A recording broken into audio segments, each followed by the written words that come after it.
أنا سؤالي لك أن أنت ذكرت أن أعضاء اللجنة المالية استماتوا دفاعا عن القانون. بعض الأعضاء باللجنة المالية استماتوا يعني لحماية شركاتهم، وقلت أن المحافظ أيضا يسعى للدفاع عن القانون لمصالح شخصية. على شنو استندت في كلامك هذا؟ أخوي تفضل. اولا قول. انا بس خليني اكمل لك الان جزئيه الامر. نعم. لما نقول كالمستجير من الرمضاء بالنار، المقترضين استجاروا صغار، استجاروا برمضاء البنوك بنار الحكومه اللي ما لقت لهم بال ولا هي يمهم. لكن خليني اقول لك الحكومه شنو سوت لكبار المترفدين، شنو عملت لهم. انت لما جيت في قضيه المشتقات الماليه اللي وقعت في احدى البنوك، نعم، وهذا سؤال ايضا طرح في الجمعيه العموميه من قبل بعض الملاك، ما عرف رئيس البنك جاوب عنه ممثل او المراقب المالي نيابه عن البنك المركزي. نعم. خلني اقول لك الان عشان الناس تعرف، يعني لما هناك طرف معين خسر ويتعرض بخساره البنك المركزي ما هو مسؤول عنها، لانها من ضمن الادوات الاستثماريه التي تتم خارج اطار الميزانيه. وبالتالي البنك المركزي يقول انا اساسا ما في اي رقابه، انما هذه مسؤوليه مباشره للبنك. احنا كلنا سمعنا. شنو مسؤولية المحافظ؟ مسؤوليه المحافظ. نعم. اسمع العجب العجاب. نصا لما سئلوا بالجمعيه العموميه، نعم، وكان السؤال موجه من الشيخ احمد العبد الله، يبدو ان احد الملاك والذي اصبح فيما بعد الان وزيرا للنفط، عن طبيعه هذا الموضوع. الخسائر التي تمت في هذه المشتقات الماليه كاداه استثماريه خارج اطار الميزانيه 267 مليون. نعم. لاحظ الرقم 267. نعم. 267. تدخلت الحكومه، وكان مفترض ان يكون غير ذلك وان تكون المعالجه مختلفه.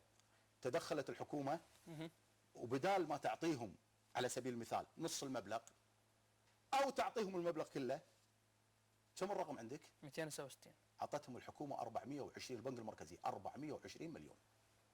يعقل هذا الكلام؟ احد يقبل ان الامور تدار بهذه الطريقه لدى هذه الحكومه التي خضعت للحيتان؟ واحدهم محافظ البنك المركزي. شوف شنو سووا لما عملوا هذه العمليه.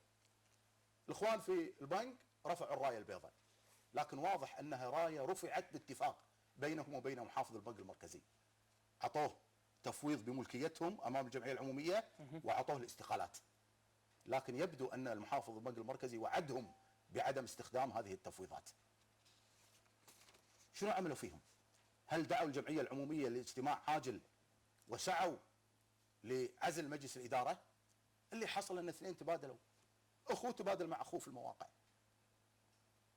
الادهى والامر في ذلك، في هذا الامر انت الان قاعد تطفي خسائر تفوق الخسائر الفعليه اللي حصلت، واللي هي بعيده عن رقابتك وبعيده عن دورك. قاعد تطفيها منين؟ تطفيها من المال العام.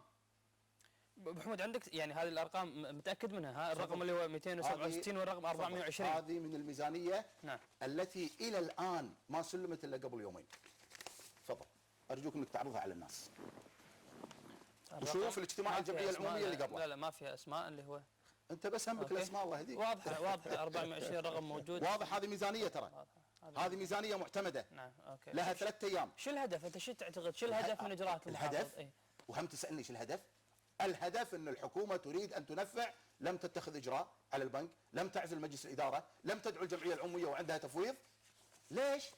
لان محافظ البنك المركزي انا اعتقد هذه جزء من الخلل.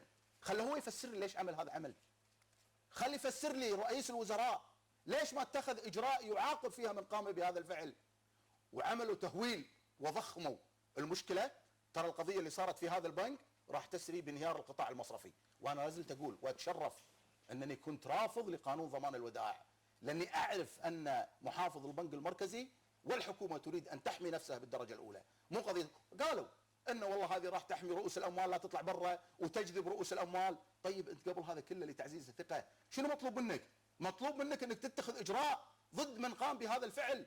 يا رجل مبالغ اعطيت بهذه الضخامه لبعض اعضاء مجالس الادارات بدون ضمانات.